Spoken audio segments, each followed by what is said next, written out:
ये खबर पारुल यूनिवर्सिटी द्वारा प्रस्तुत की गई है।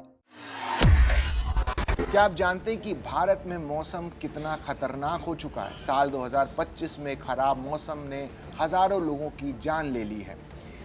हमारी हवा, हमारा पानी और हमारे जंगल तेजी से खत्म होते जा रहे हैं। Centre for science and environment की नई रिपोर्ट ने सबको डरा दिया है।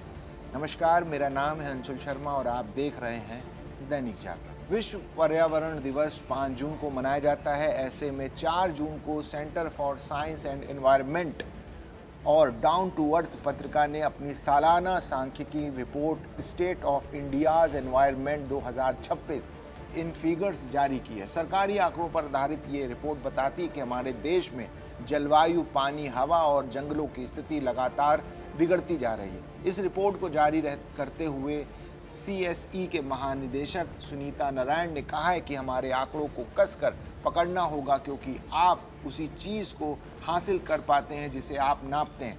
बदलाव के लिए डेटा सबसे केंद्रीय भूमिका निभाता है। साल 2025 में देश के सभी राज्यों और केंद्र शासित प्रदेशों को बहुत भयानक और असामान्य मौसम का सामना करना पड़ा है।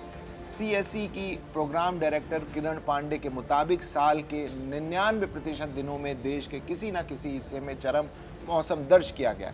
इन भयंकर आपदाओं के कारण 4,421 लोगों की जान जा चुकी है और 17.41 मिलियन हेक्टेयर भूमि बर्बाद हो गई। सबसे ज़्यादा चिंता की बात यह है कि अब मार्च और अप्रैल के महीने हमारे किसानों के लिए सबसे खतरनाक साबित हो रहे हैं। हमारी सर्दियों में भी गर्मी लगातार बढ़ रही है।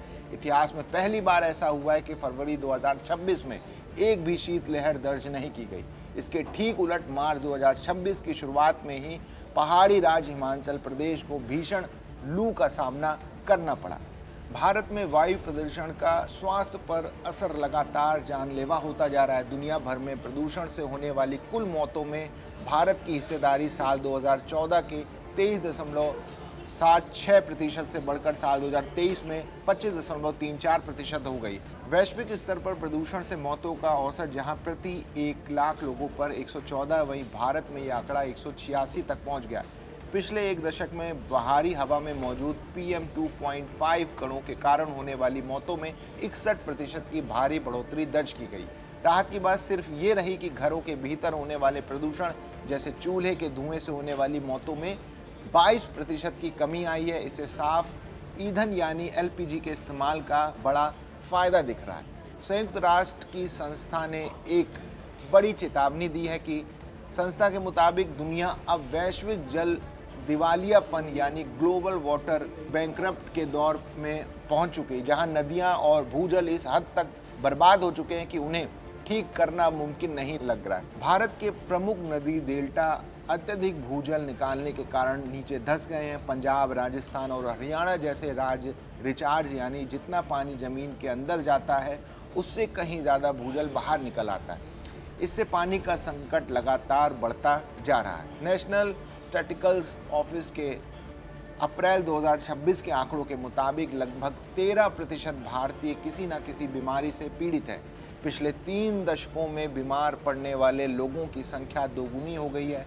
सबसे डरावनी बात यह है कि अब दिल की बीमारियां युवाओं को बहुत कम उम्र में अपना शिकार बना रही हैं। 15 से 29 साल के युवाओं में दर्ज होने वाली बीमारियों में 2% हिस्सेदारी अकेले दिल की बीमारियों की है। इसके अलावा देश में गंभीर बीमारी के चलते 30,600 से अधिक लोगों ने खुदकुशी तक की है। साल 2020-21 से 2024-25 के बीच पर्यावरण मंत्रालय ने गैर मानकीय कार्यों जैसे उद्योग और सड़क बनाने के लिए लगभग 97,000 हेक्टेयर जंगल काटने की मंजूरी दी। जंगल काटने से इंसानों और जानवरों के बीच टकराव बहुत बढ़ गया। साल 2025 के शुरुआती 6 महीनों में ही बाघों ने 40 लोगों को मार डाला। वहीं पर्यावरण से जुड़े अपराधों की बात करें तो कोर्ट में मामलों का अंबार लगा हुआ है। साल के अंत तक अदालतों में 99,000 से अधिक पर्यावरण संबंधी मामले पेंडिंग है। ये रिपोर्ट साफ तौर पर हमें चेतावनी देती है कि यदि अब भी कड़े और ठोस कदम नहीं उठाए गए तो आने वाला वक्त और भी ज़्यादा विनाशकारी हो सकता है। हमें अपने पर्यावरण को बचाने के लिए गंभीर होना ही पड़ेगा। ये जानकारी आपको कैसी लगी कमेंट्स में ज़रूर बताइए। देश दुनिया की बाकी खबरों के लिए देखते रहिए दैनिक जागरण।